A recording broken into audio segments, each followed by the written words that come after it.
বহুদিন আগের কথা, রতনপুর নামক একটি ছোট্ট গ্রামে দিবাকর নামের একজন কৃষক বসবাস করত। তার একটি ছেলে ছিল। ছেলেটির নাম ছিল সুকুমার।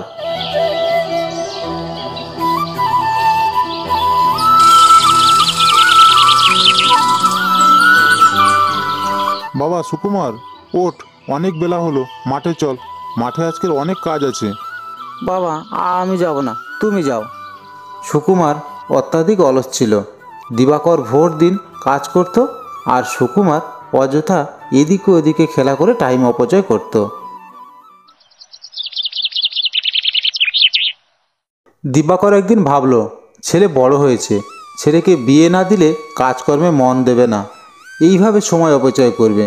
এই ভেবে দিবাকর তার বন্ধু অশোকের কাছে গেল।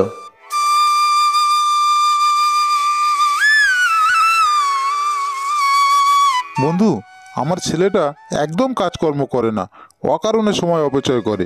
ওর একটা বিয়ের ব্যবস্থা করতে হবে। এমনিতে ছেলেটার বিয়ের বয়সও হয়ে গেছে। আচ্ছা ঠিক আছে বন্ধু, তুমি যখন বললে আমি নিশ্চয়ই মেয়ের সন্ধান করব। তোমার কথা শুনে আমার খুব ভালো লাগলো বন্ধু। আচ্ছা, কথায় কথায় একটা কথা খেয়াল পড়ে গেল। আমার বন্ধুর একটা মেয়ে আছে বিবাহযোগ্যা। আমি কি একবার সেখানে কথা বলে দেখব? আর তোমার ছেলে যেরকম অলস, সব কিছু ঠিকঠাক মানিয়ে গুছিয়ে নিতে পারবে তো? বিয়ের পরে সব কিছু ঠিক থাকবে তো? তুমি সেটা নিয়ে চিন্তা করো না বন্ধু। আমার যা জমি জায়গা আছে, বুদ্ধিমতী মেয়ে হলে সব ঠিকঠাক করে গুছিয়ে গাছিয়ে নেবে। আর ওই সব নেড়ে চেড়ে খেলে ওদের সারা জীবন চলে যাবে।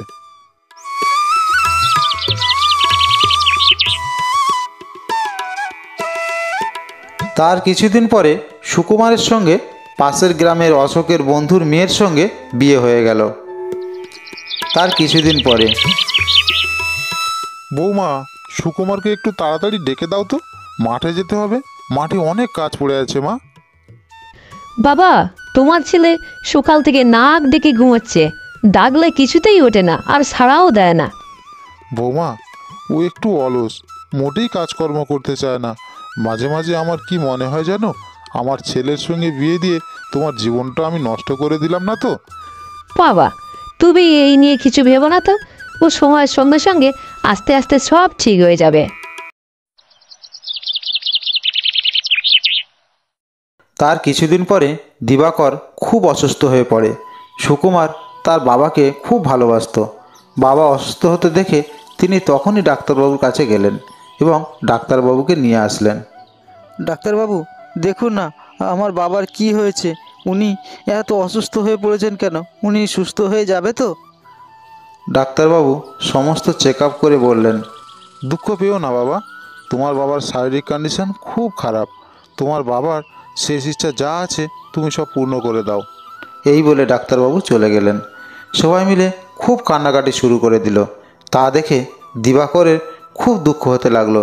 তিনি তখন বললেন, বাবা শোন বাবা, কাঁদিস না।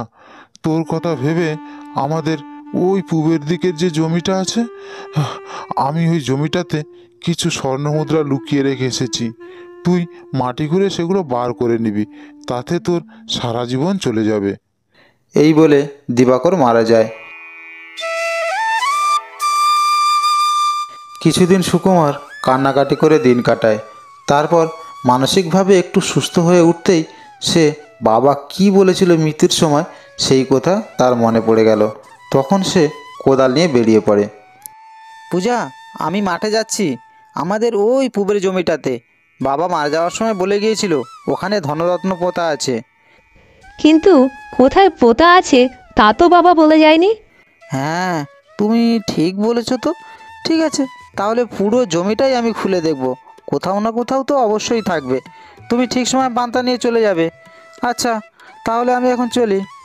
আচ্ছা ঠিক আছে, যাও সাবধানে।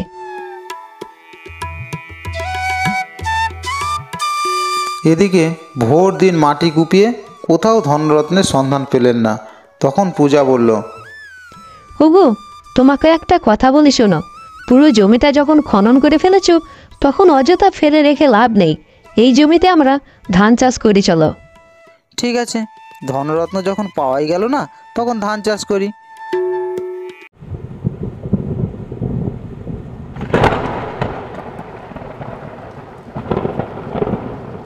সেই বছর মুষলধারায় বৃষ্টি হয়। তার কিছুদিন পরেই সেই জমিতে খুব সুন্দর ফসল হয় এবং সোনার মতো ঝকঝক করতে থাকে। এইবার আমার বাবার কথা মনে পড়ছে। বাবা ঠিকই বলেছিল, এই জমিতে ধনরত্ন পোতা আছে, সেটা যদি নেড়েচেড়ে খাই তাহলে আমার সারা জীবন চলে যাবে। তুমি এতদিনে ঠিকই বুঝেছো গো, তুমি ঠিকই বুঝেছো। এখন বাবার আত্মা শান্তি পাবে।